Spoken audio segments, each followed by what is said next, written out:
We have developed speed, but we have shut ourselves in. Machinery that gives abundance has left us in want. We think too much and feel too little. More than machinery, we need humanity. We know the air is unfit to breathe and our food is unfit to eat.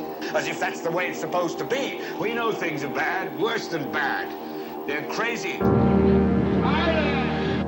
The great and powerful Oz knows why you have come.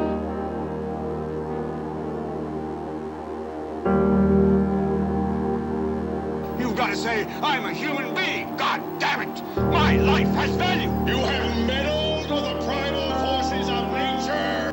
Don't give yourselves to brutes. Men who despise you, enslave you, who regiment your lives, tell you what to do, what to think, or what to feel, who drill you, diet you, treat you like cattle, use you as cannon fodder. Don't give yourselves to these unnatural men with machine minds and machine hearts.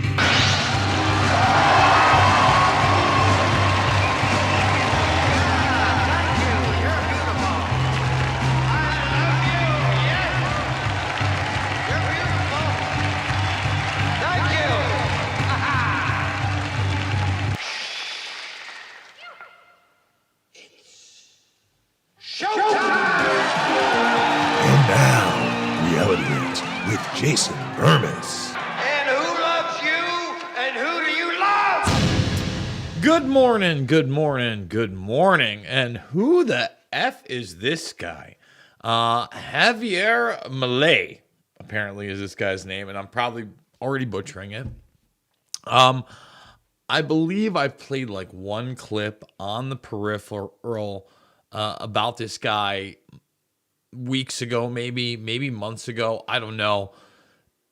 I'm first of all, I don't know much about him. I know the Twitter clips that I've seen. I've got this interview from Bloomberg News that's in English. It's translated. We're gonna watch that. But at the same time, he's talking about the dollarization of Argentina. Argentina, economically, not doing so great. Not doing so great. But, you know, there's this one video where he's just like, I mean, the guy acting all kooky. But, you know, I've seen this story before, right? Like Boris, whatever his name is, right? He was supposed to bring in all that change. He had kind of wacky hair. He was still like a real establishment guy. And at the end of the day, did he deliver on Brexit? Or did he end up stepping down and betraying everybody? I don't know. That's kind of what it looked like to me. Again, though, I want to believe there's good people out there. I want to believe that citizens, common folk like myself, can gain some momentum, right? It can actually make big changes. So I'm gonna play this video. For all those out there, not in English, but I think everybody can pretty much get the picture and read.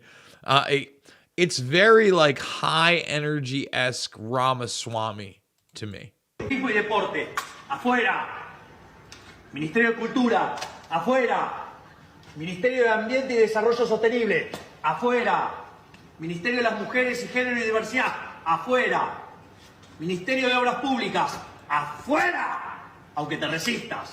Ministerio de Ciencia y Tecnología e Innovación, afuera. Ministerio de Trabajo, Empleo y Seguridad Social, afuera. Ministerio de Educación, Adoctrinamiento, afuera. Ministerio de Transporte, afuera. Ministerio de Salud, afuera. Ministerio de Desarrollo Social, afuera. Se acabó el curro de la política. ¡Viva la libertad, carajo! I mean, he's kind of cartoony. You got to give him that. He's a little bit cartoony. And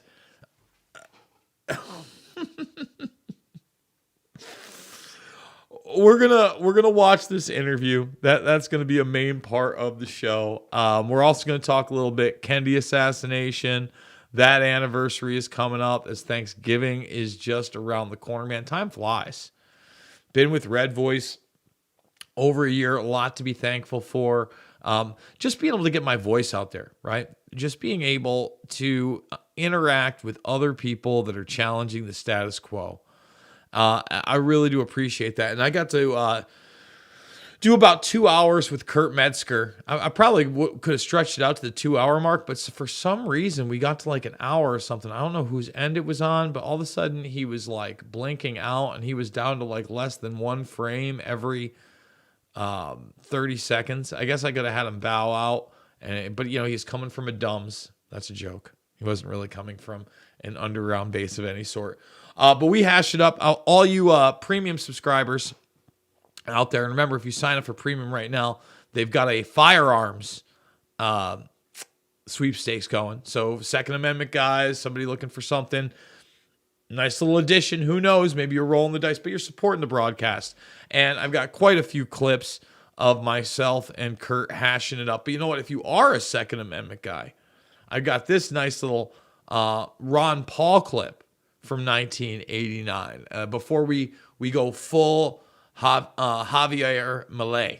Okay? Here's some Ron Paul action. Just give you a little. No one has the right to tell you you can't publish a book because you might libel somebody. Nobody tells you you can't own an automobile because there might be an accident. And nobody should tell you you can't own a gun because it might be misused. If somebody is liable, they have recourse in the courts. If somebody causes an accident with an automobile, this can be dealt with in the courts. The same way with a gun. If a gun is misused, it should be dealt with in the courts. Unfortunately, government doesn't enforce the law against those individuals who commit violent crimes. This gun sure looks deadly, but it's not the least bit deadly unless I point it at someone and pull the trigger. In the words of Thomas Jefferson, he said that we are endowed by our Creator with certain inalienable rights. And among those rights is our right to defend ourselves, defend our family, and to defend our property. Unfortunately, in every society, there are those individuals who will resort to force to get what they want. It's impossible to have a policeman on every corner to protect us, so therefore it is very important that we maintain the right to defend ourselves. Correct. That is correct, Mr. Paul. I mean, pretty hard to argue with that. Well, again, unless you live in La La Land, a place in non-reality, or if you are a tyrant or a dictator that feels like the rest of the populace should cow down to their belief systems and own nothing and be happy. You know, it's funny. I did this interview with this woman who emigrated here in 1986, but was very much there during the Cultural Revolution. Okay.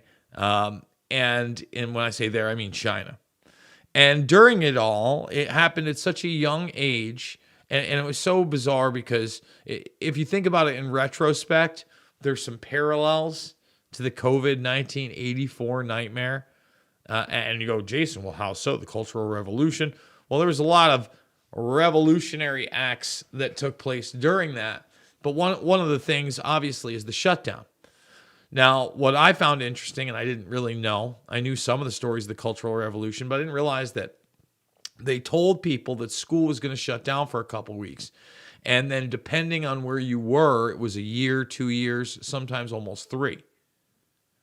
So basically what happened was, there was an emergency. They stopped school. They said, don't worry, we're going to bring it back. Then you had all this uprising. You literally had teachers like beaten and killed. You think about that and it sounds so wild, but then you look how far we've progressed. And they were the old guard. They were the people that weren't going to bend the knee. And basically this woman said she basically got 1 year, and she can't really remember it, of regular school. Then there was the shutdown. And then there was this new indoctrination where everything surrounded and encompassed the great leader and collectivism. Okay? You can call it communism, socialism, whatever you want, but it was all about collectivism. The individual was crushed. We talked about real struggle sessions. All right? We're seeing those all over the place. Jenna Ellis Kreiner, I would have never got involved as a lawyer. And basically how they would have these, on the smallest levels, these open air confessions of things that you knew that you did that were wrong and thoughts that you had that were wrong, and everybody else, oh, that's bad. You don't want to think or act that way. It's like, whoa. But we're seeing it not just in the micro, but in the macro at this point here. And the repetition is in our face. So look, I want to believe that this new guy has some solutions for Argentina. But at the same time, before we even play the clip of, and it's a longer interview, he's talking about the dollarization of Argentina too. It's like, okay, so that's good that he's kind of going to be allied with us, but our economy's in the shitter. So what does this exactly mean? And then I see him, where is it? Right here. Bring this up.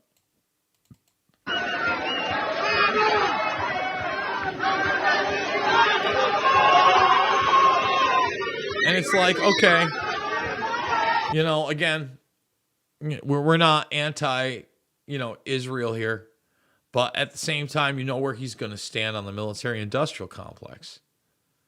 That's just straight up.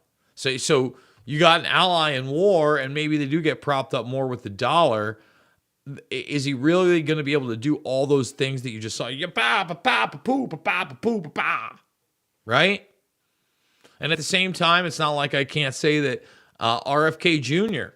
has this same blind spot. It's not great. It's not a good look. In fact, I got another Ron Paul clip that gets into basically the origins of Hamas. And these clips, it's not just Ron Paul. It cuts to a Pat Buchanan clip. And look, Buchanan had his faults. But boy, I think about Pat Buchanan more and more and more these days, because I don't know that a Pat Buchanan could be on television. Like, Buchanan was one of those guys that stuck it to the Republicans a lot too, because he called them out on their bullshit. Not all the time, far from perfect. But for instance, when Georgia invaded Russia, but everybody said Russia had invaded Georgia. And then Poot, all the way back in 2008. Poot, the Red Terror. I think I reported on it wrong initially. And actually, Israel was involved in that. They're running drills on the border with Georgia. So were American troops. And, the drills went a little hot. Some people got hurt and killed. And all of a sudden, you had this situation where Georgia provoked Russia to come over through those drills on the border, killing Russian personnel. And Buchanan was one of the few people to tell the truth about that. In fact, I wonder if I can bring it up right now, Pat Buchanan, before I play. I'll play these clips, and I'll see if I can bring up Buchanan as I play this clip of Ron Paul telling you how Hamas was basically started as a countermeasure to Arafat. And then Buchanan talking about, hey, I don't like what they're doing to the innocent people in Gaza. Whoa, lest we be accused of, not representing peace, because we're peace people over here. We're like, let's cut it out, people. Republican Congressman Ron Paul recently called the onslaught in Gaza an atrocious massacre. It's our money and our weapons, but I think we encouraged it. Certainly the president has said nothing to diminish it. Matter of fact, he justifies it on moral grounds. They have a right to this, without ever mentioning the tragedy of Gaza. The real problems that are there. To me, I look at it like a concentration camp, and people are making homemade bombs, and they're the aggressors. The Israelis have been hit for 6 months with these little rockets, which didn't kill anybody. It was outrageous, cruel, and stupid, and they triggered a blitzkrieg against the Palestinians in Gaza, which in my judgment is an Israeli concentration camp where 1.5 million people are locked up, cannot come out or go in. They've been controlling food, electricity, fuel, and the innocent people in Gaza are the ones suffering. Concentration camp, Pat, doesn't that diminish the significance of the real concentration camps? No, I'm not talking about a death camp. I'm talking about what the British had in concentration camps in South Africa and what the Spanish had in Cuba and what others have had, where they bring all these people, lock them in there, and treat them with great cruelty and a humanitarian disaster, despite what Zippy Livni says. Hard to disagree with the guy. That's got to be from a decade ago, maybe close to a decade ago. And I'll tell you what, man, it's tough to find. I'm using Google. But you see this, and it says, the American who dared make Putin's case. Oh, he's making Putin's case. He's a Putin ally. Buchanan tell him like it is. That makes him a Putin ally. Yikes. We also had some SpaceX stuff going on over the week. Again, we're going to come back. We're going to do this Argentinian Javier Milei interview. But it's funny. Like, Ron Paul was trending. I love it when Ron Paul trends. Can't get enough of it. That's where we find some Ron Paul clips and we giddy up, right? Now, the SpaceX thing was trending as well. And I continually am watching that NASA channel. And they play a lot of stuff from like, from a lot of eras, but like when they're trying to get like people in as interns, they're in that 2019 era, right pre-COVID, and they're always talking about Artemis and going to the moon. And we're sending the first man of color to the moon missions, Moony McMoon, right? And I just want to show you. Actually, we'll show it to you later on. We'll show you the launch. And I'm sorry, but like what they tell us about what space is compared to what it really is, there's a lot of questions there. I don't think it's one thing, right? And I think there are certain things going on that suggest that. They don't tell us much. We're the little guys, and they treat us with great disdain. So we're going to play that clip. We got some of the Metzger Premium. I also came across this drone piece that I did, I think, 12 years ago. You tell me how it's aged. It might even be more than 12 years ago, but 2011, maybe 2010-ish, right around there. It's a 2-minute report. We're going to do that. We're going to do it all when we come back after this word from our sponsor. We interrupt today's programming to bring unfortunate news. Biden's dangerous plan for a digital dollar is underway. Don't be fooled. It won't benefit you. So take action now. The Federal Reserve's phased deployment of FedNow began on July 1st, 2023. Be prepared. This may catch many off guard and put your hard-earned assets in jeopardy. But here's the good news. There's a simple legal tax loophole to opt out of the digital dollar. Speak to someone at American Alternative Assets for a free wealth protection guide and discover how to safeguard your wealth with gold and silver IRAs against a failing dollar and volatile markets. Dial 833, the number 2 USA Gold. Yes, call now, 833-287-2465. This invaluable guide provides precise steps to transfer your IRA or 401k into precious metals without any tax consequences. Don't let Biden force you into using the government's new digital dollar. Call 833, the number 2 USA Gold. Yes, call now, 833-287-2465. Act swiftly, 833-287-2465.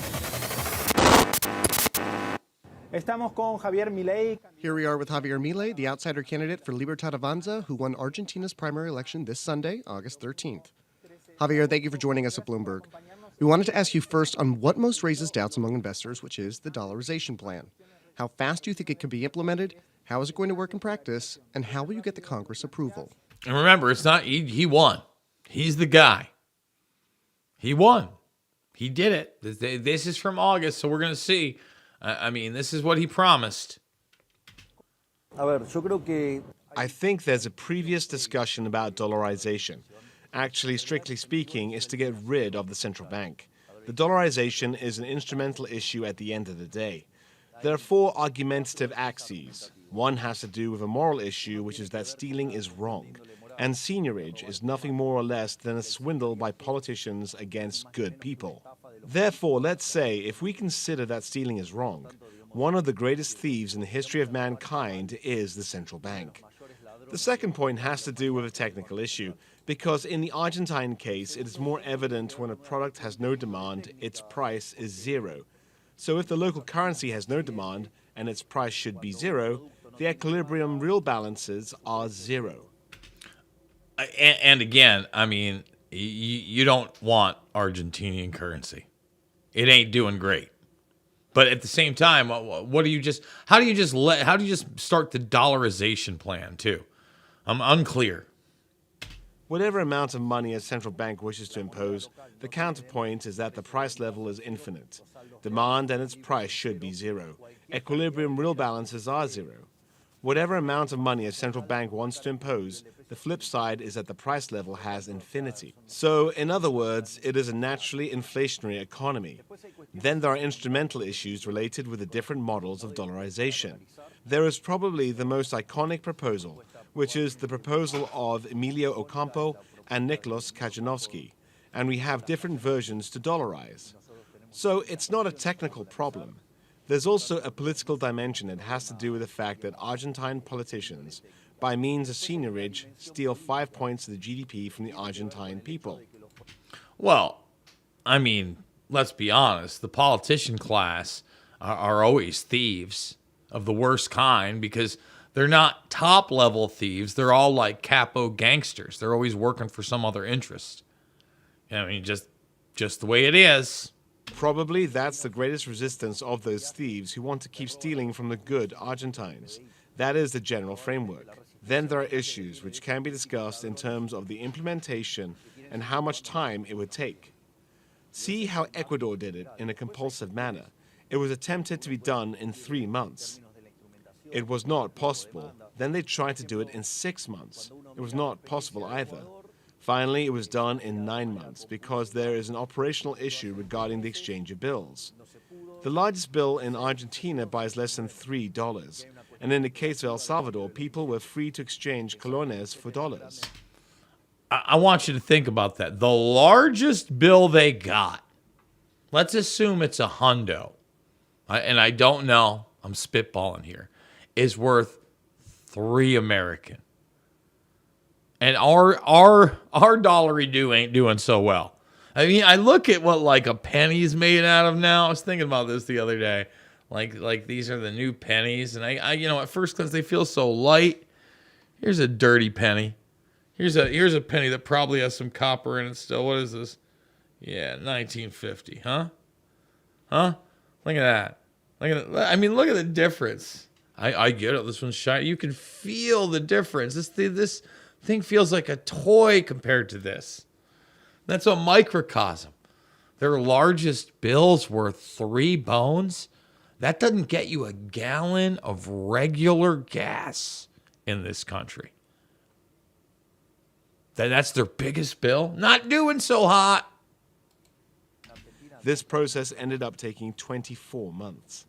Our plan is based on an intermediate option in which basically people will do it as in Salvador. But then, when 2/3 of the monetary base is converted, it'll be automatically dollarized. Therefore, the time will be determined by the people. It will be the time it takes to convert 2/3 of the base, and after that, basically, it'll be dollarized. So you win, you take office on December 10th, you present a bill to the Congress to dollarize, or well, this plan of competitive currencies. How will you finance the withdrawal of those 2/3 of the monetary base? Let's see. To withdraw to finance, you have to redeem the central bank's balance sheet. It's $40 billion, $10 billion for the monetary base, and $30 billion for LELIQs. Then, now just think about that. Now, $40 billion isn't chump change, but when we look at the grand scale of geopolitics, what was publicly paid for Twitter? $44 billion. No, that wasn't out of the pocket of the Muskernuts. He had other investors.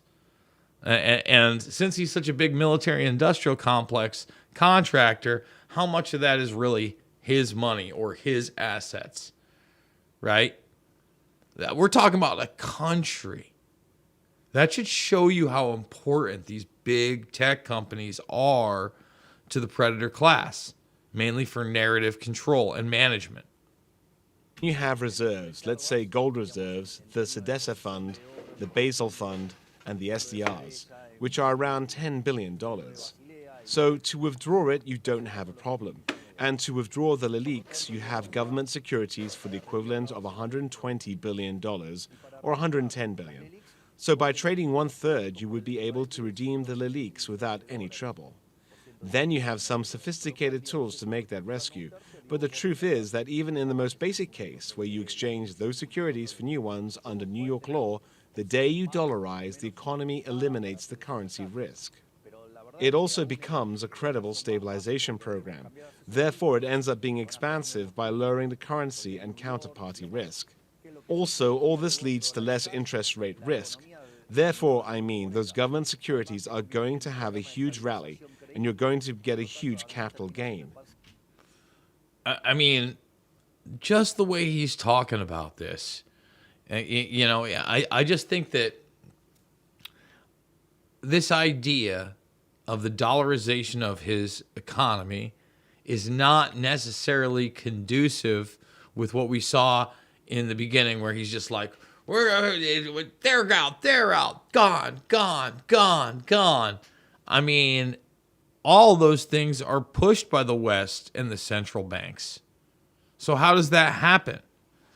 And that's one of the reasons I like what the Ramaswamy says, because he gives an actual avenue to get there. He goes, day one, everybody with an odd social security number, you're out. Mass firings, just done. Just boom, nothing breaks, you're out. And then over the next 6 months, just cutting them all, saying arrivederci. I want to believe something like that's possible. By the way, good news for Trump, and I'm actually very, very happy about this. However, this should just show some of the insanity. We'll take a break from this gentleman. Don't worry, we're going to come back. But we got to hit the refresh so it refreshes the video. More Jen Psaki nonsense. No, this is not the worst decision he could get. The worst decision he could get is them telling him he couldn't be on the ballot. So, again, it's ruled Trump can be on the primary ballot in Colorado. Obviously should be. But here you go. What is this trash? There it is. This guy's trash. Horrible. He's a legal analyst, though, for MSNBC. This is the very worst decision Donald Trump could get from the trial court, because it's going to go on appeal to the Colorado Supreme Court, perhaps the U.S. Supreme Court, and there Trump is going to face extreme headwinds. And the reason for that is the factual there's two parts, as Andrew says. There's the factual finding that the judge said, which is Trump committed insurrection. And then there's a legal part that the 14th Amendment doesn't apply to the office of the presidency. This is it's insane. No one committed insurrection. There was no insurrection. I'm so sick of it, especially right now, while the tapes, the 40,000 hours is being released. It looks like just publicly released. It looks like it's not just the Blaze. It looks like the drops are here and coming. I'm seeing it all over my feed. That their version of events, when I say they're the establishment, the Mitch McConnells of the world too. And that's why they put like a McConnell up there, because it's so over the top. They need someone just to go with their little narrative. Awful. I mean, again, a guy who's like stroking out in public, just having those moments. He's not really in charge of anything at this point. He's way more with it than Biden is. But how active is that guy? Let's go back to Javier Milei. So it is a phenomenal business that very few will want to miss. Suppose that it happens as in El Salvador. It will take us 9 months. In 9 months, you had a return that could range between 100% and 200% per year. What would you do if the Congress says no? I will plebiscite it. And move forward? No, I'll leave it to the will of the people so that the Congress can explain them why it does not want them to choose which currency to have. And what would you do with the central bank? Would you eliminate it? At one point you made the joke you were going to set it on fire. Well, I'm talking about the layout, what needs to be done with that building. It's a figure, it's a metaphor. I'm referring to the fact that it no longer exists. Regarding the transition, until we manage to transform the banking system into a free banking system, the function of regulating the banks will have to be fulfilled. The financial entity will continue to operate until a free banking system is in place. And continuing with that idea, when have we ever really had a free banking system? I mean, do we have one now? Are they going to try to push one with their digital banking system? Is that the new thing? Like that's the other thing. I'm so skeptical of all of this. I want to believe. But I don't know. Especially with a place that is economically not doing that well. Just saying. And they're not. Saw this video. I'll play this clip quick before we go to break. Thumbs it up, subscribe, and share. Assange has told the truth.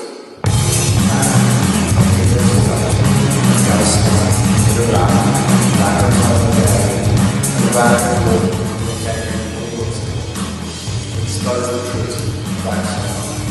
Julian Assange actually speaks for us. He is our voice of humanity. So do everything you can to support Julian Assange, the media and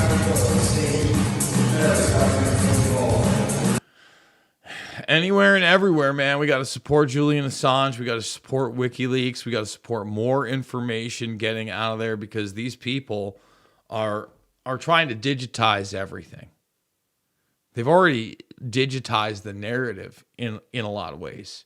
But now they are the only ones that are going to be allowed to be anonymous. Do you think if Nikki, first of all, I forgot about this, and I think we reported on it at the time. I might have even, I think she was my thumbnail now that I think about it. Bilderberg 2023. Okay. Well, who were the participants in 2023? Let's go to that. Boom, boom. And I'm almost sure. Let me see. Is that it? No, maybe not. Well, I guess we're going to come back. I don't want to say anything if I'm wrong, but I could have swore that I was right on that one. But we're going to find out after this word from our sponsor. Thumbs it up, subscribe, and share, everybody.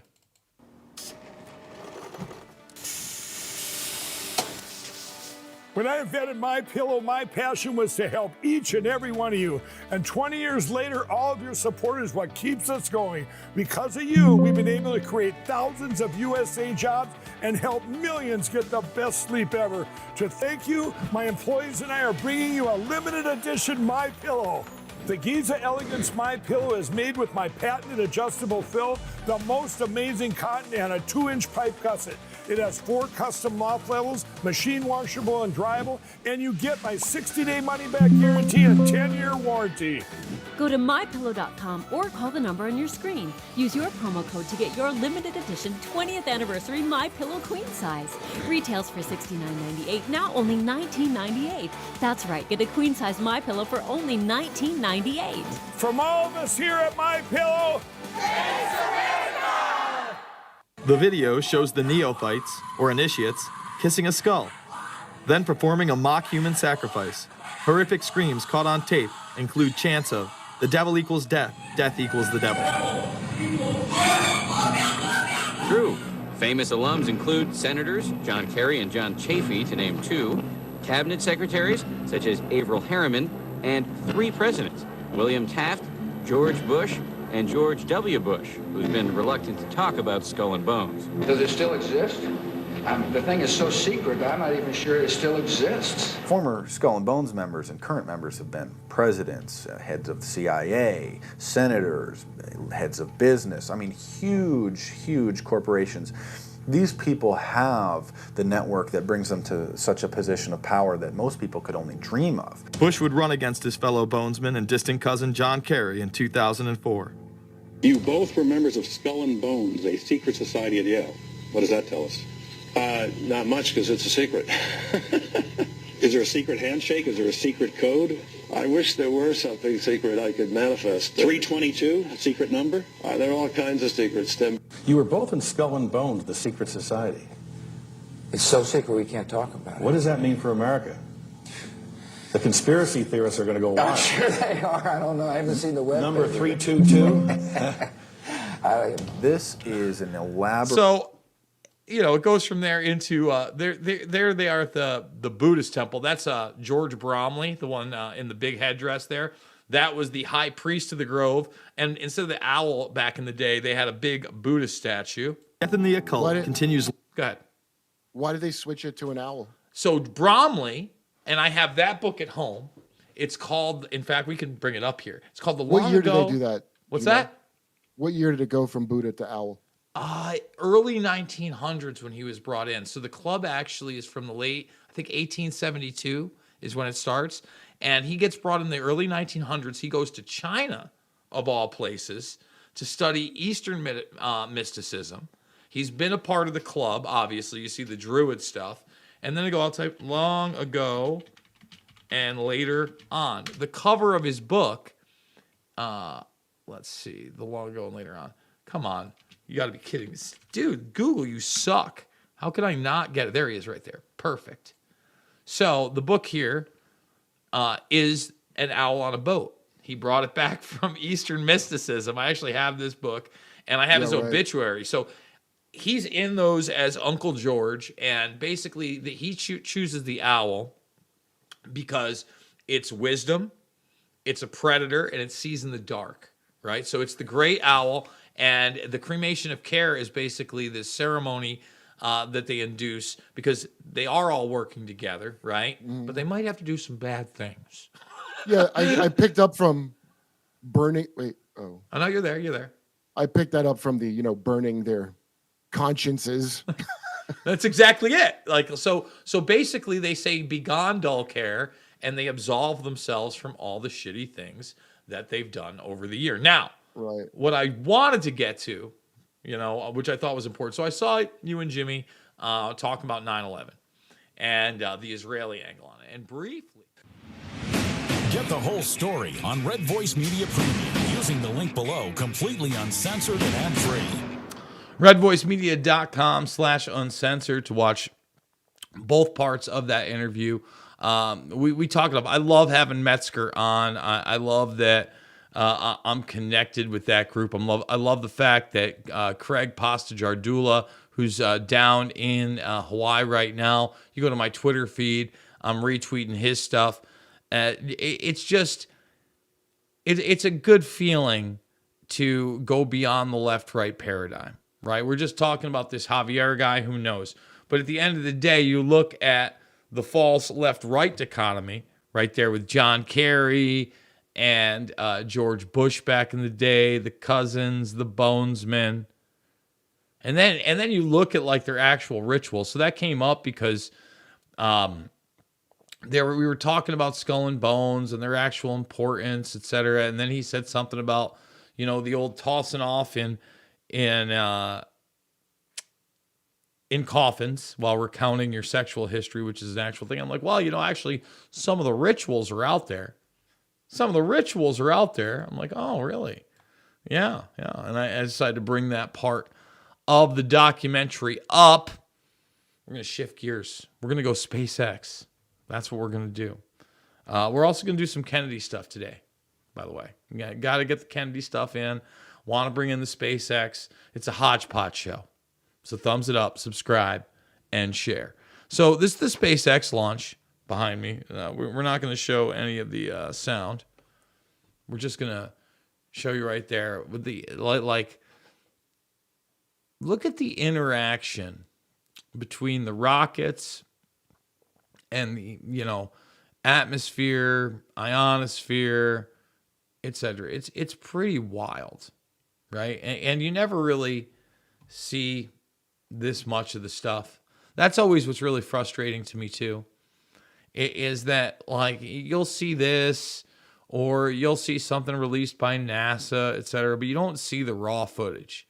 This is just 2 minutes of the raw footage. And soon it should be like skating up on the thing. There's like this huge, like what looks like a plasma burst. Just super interesting, man. Like there's some perspective because you're getting some cloud action. Let's see. And this looks like a longer one than what I saw. Did we already miss the plasma burst? No, here we go. Right? And I mean, look at that. Here we go. Boom, there's another part of it. I mean, it's wild. And I'm sorry, like you look at this and all that force and all that power. There's another one. And you know, these aren't even the big ones. Maybe it's more towards the front where you really see it skating on there. Because it made the firmament trend. Okay? And by the way, that was like a rocket disengagement. You can see that kind of there it is. There's the boom. Look at that thing. There it is. Boom. Just wild, man. That's just damn. That when the invisible reacts with the visible. And I know there's some people it hit the firmament. You can't go beyond it.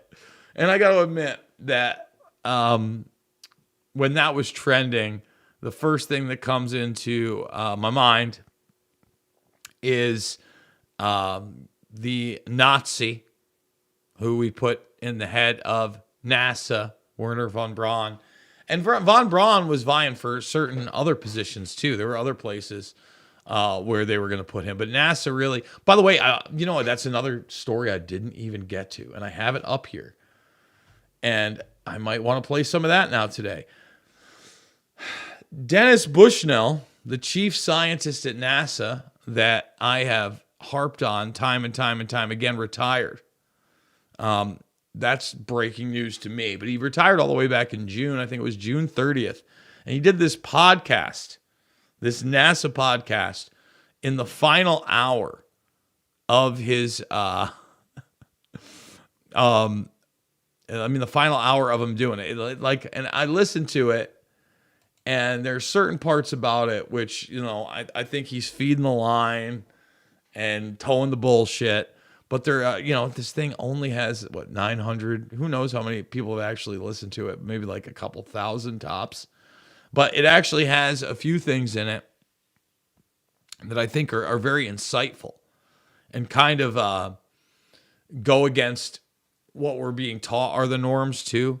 Man, so much to go over all the time. So Bushnell's out. I don't even know who the new chief scientist of NASA is. Let's see who took his place. Chief scientist of NASA is now Dr. Catherine Calvin. Okay? And was appointed as NASA's chief scientist and senior climate advisor on January 10th, 2022. So probably made the transition in that 6 months. Office of the Chief Scientist. Look at that. NASA's Citizen Science.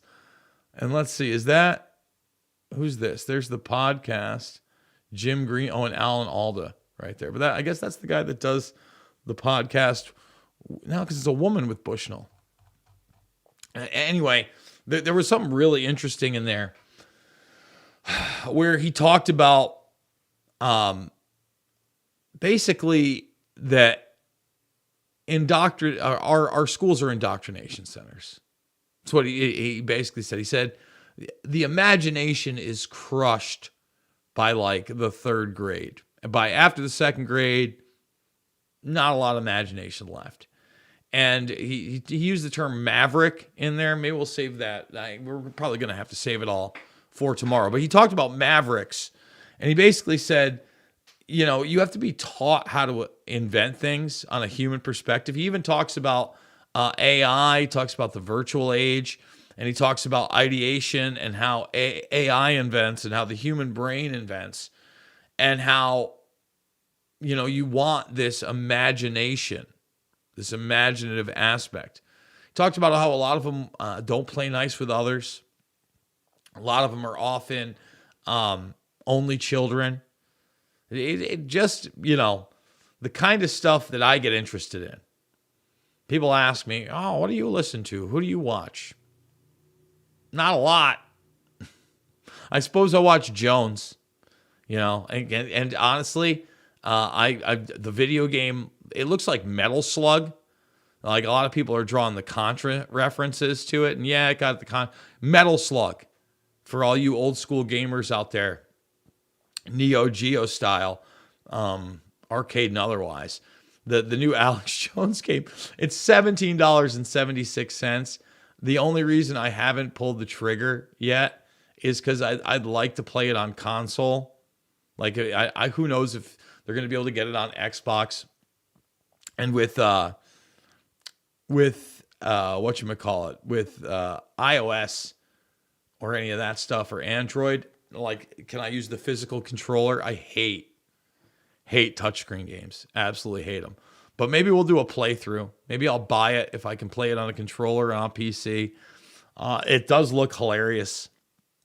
I don't, and I heard that one of the big streamers just streamed it. Great publicity. Didn't even know who Alex Jones was, really, but probably knew a lot of the references in there.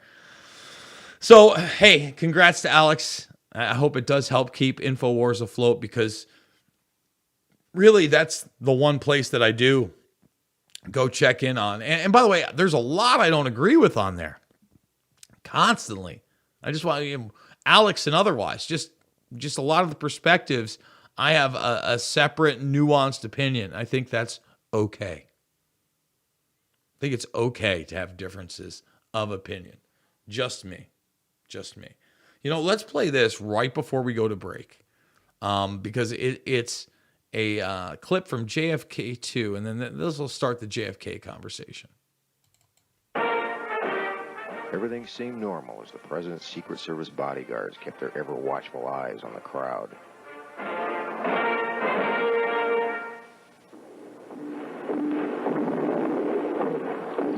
Everything seemed normal as the president's motorcade began its journey.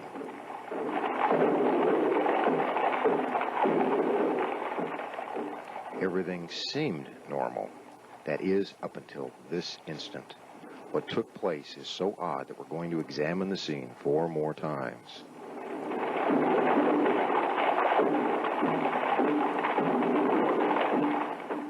Watch the left side of your screen. The arrow points to Agent in Charge, Emory Roberts, as he stands in the Secret Service follow-up car and motions with his hand.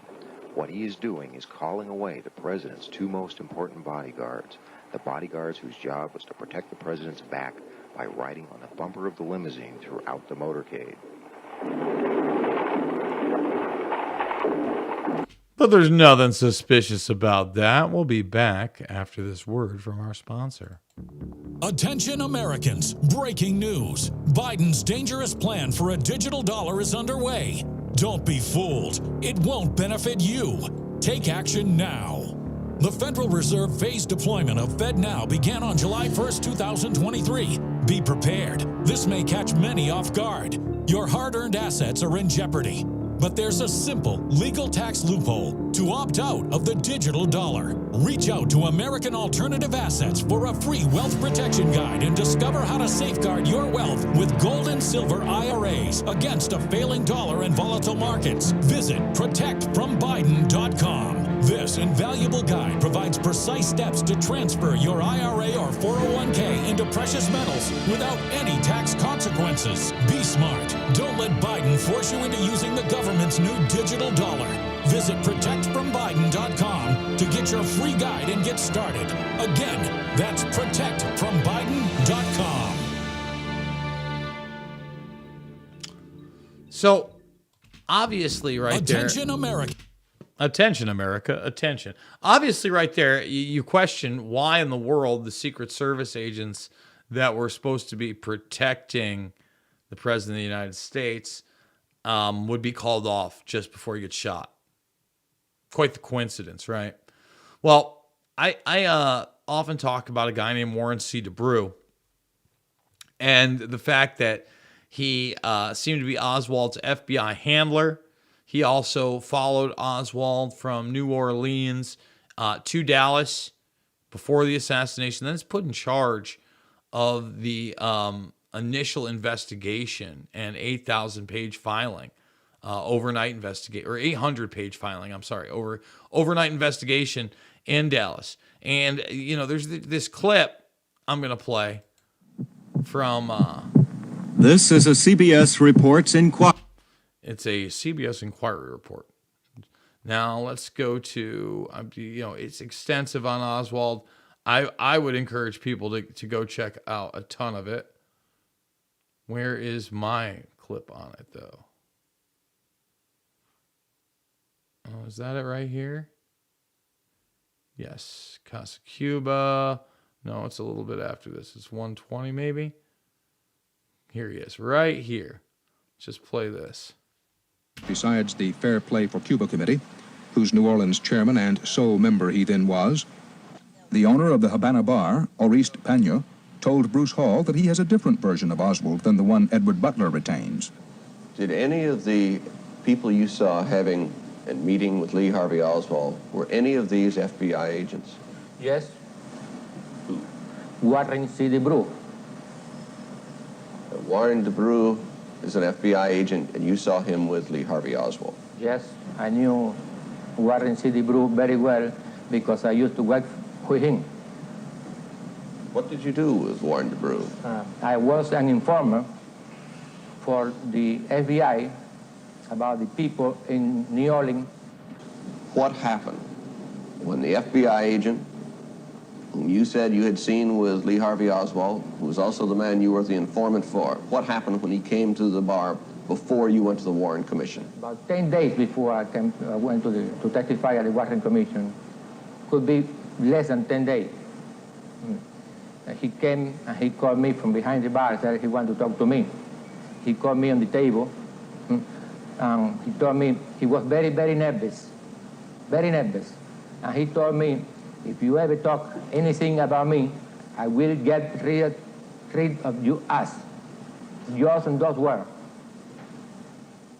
Warren C. DeBrew is now the special agent in charge of the FBI office in San Juan, Puerto Rico. He talked to Bruce Hall. Did you know Oreste Paño, who is the operator of the Havana bar in New Orleans? What was your relationship with him? He was an individual that I recall having contacted perhaps as many as a dozen times. I suppose during the early 1960s, prior to the assassination of President Kennedy.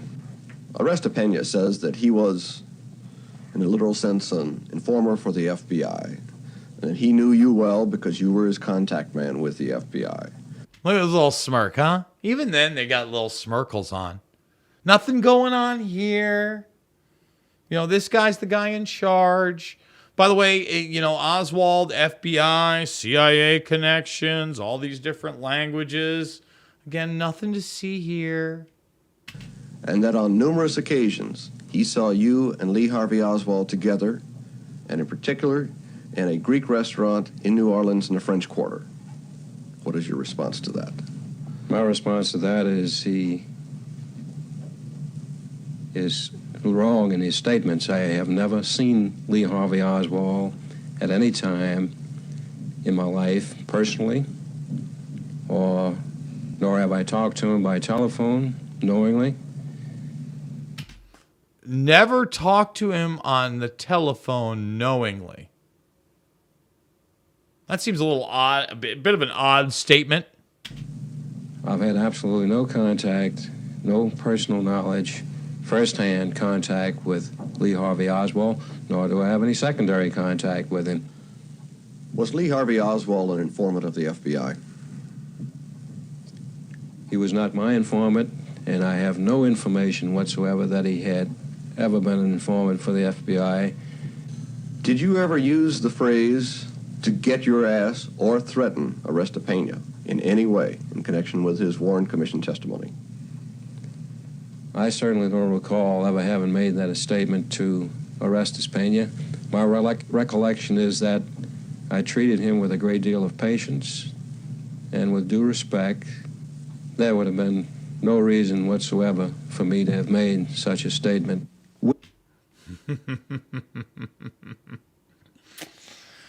So the beat goes on.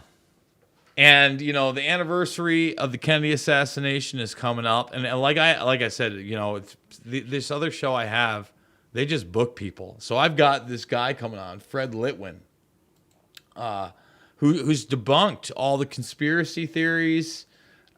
He's written, what is it? Oliver Stone's Flim Flam, the demagogue of Dealey Plaza. I think something like I was a teenage JFK conspiracy theorist or something like that. Yeah. I was a teenage JFK conspiracy freak.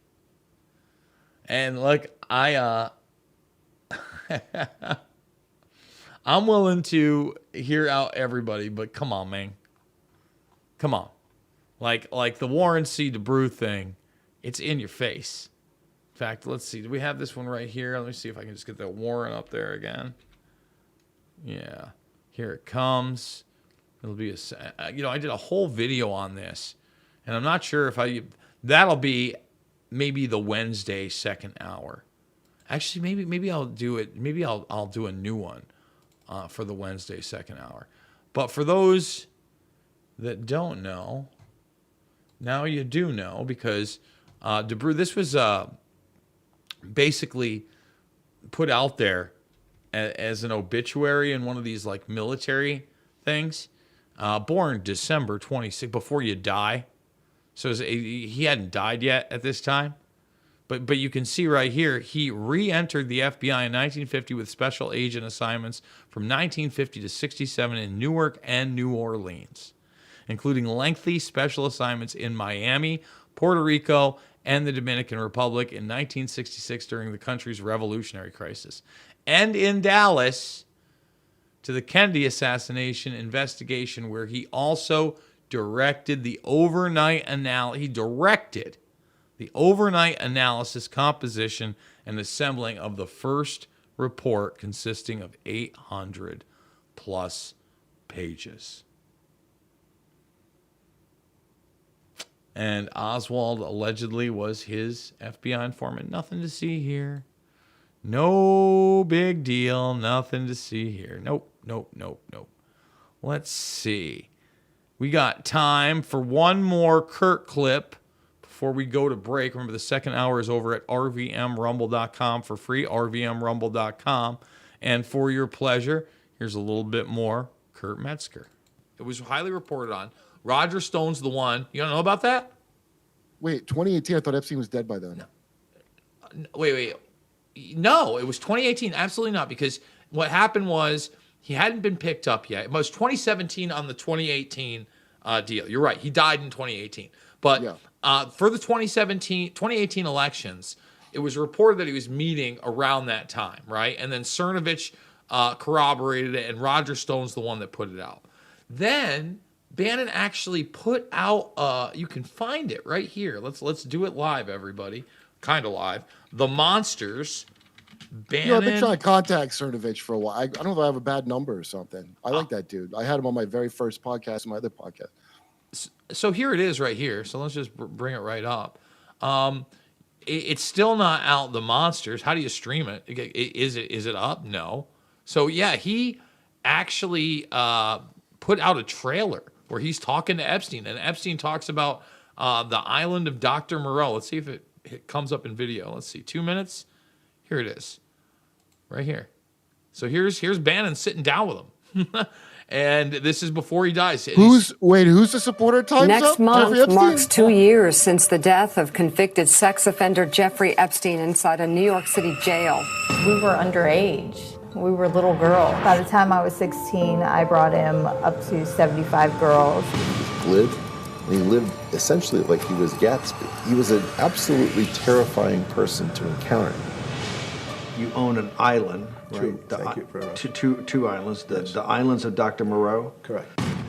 Jeffrey Epstein was a billionaire New York businessman whose vast wealth brought an arrogance that knew no limits. He acted as if he could have anything he craved. Reporting the FBI is now looking into how it can interview Britain's Prince Andrew over his relationship with Jeffrey Epstein. I made my living from old thinking, but the future is for the way women think. The way women think. That's correct. Is that not a sop because of all the depravity you've done against young women? And your new sop is that their women's thinking is the future? No, I've always believed that women would in fact be able to take over. I'm a firm believer and supporter of Time's Up.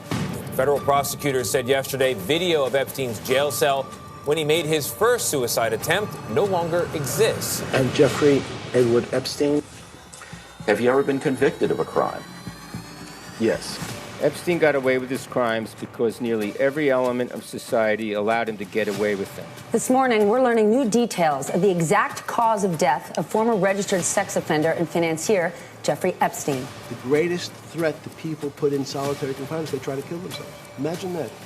You're only in a room for 24 hours, you start to go crazy.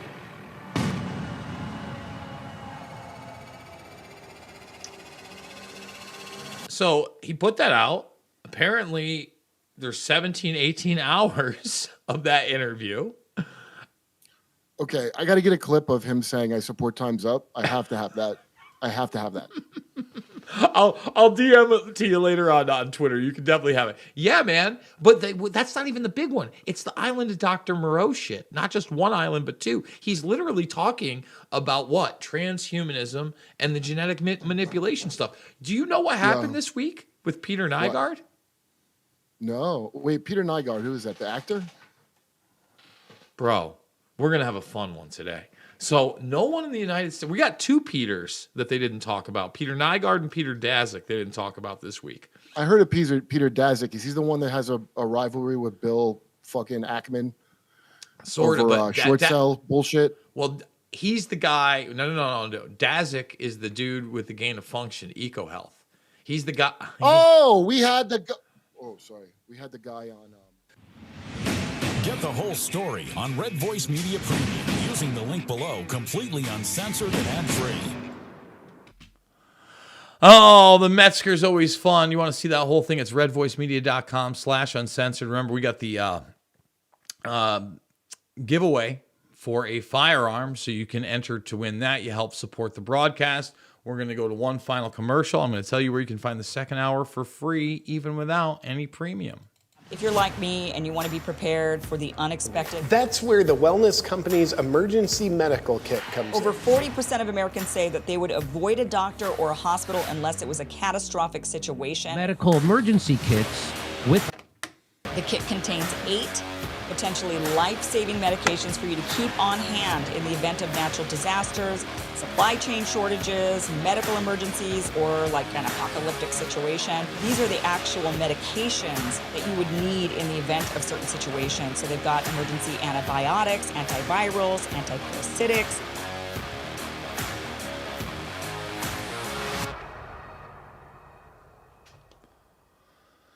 Folks, you know the drill. The first hour is now in the past. You want to see the rest of the program, it is free over at rvmrumble.com, rvmrumble.com. Make sure to thumbs it up on the way out, subscribe, and share. I love you, YouTube. Not really. Actually, there's a new YouTube quiz maybe we'll take on the other side. So there's a new YouTube, because they want to know so much. And maybe that's what we started out with. We get some more Metzger. We talk about Trump and the Argentina guy. He's saying, make America great again. This is the guy. He gives a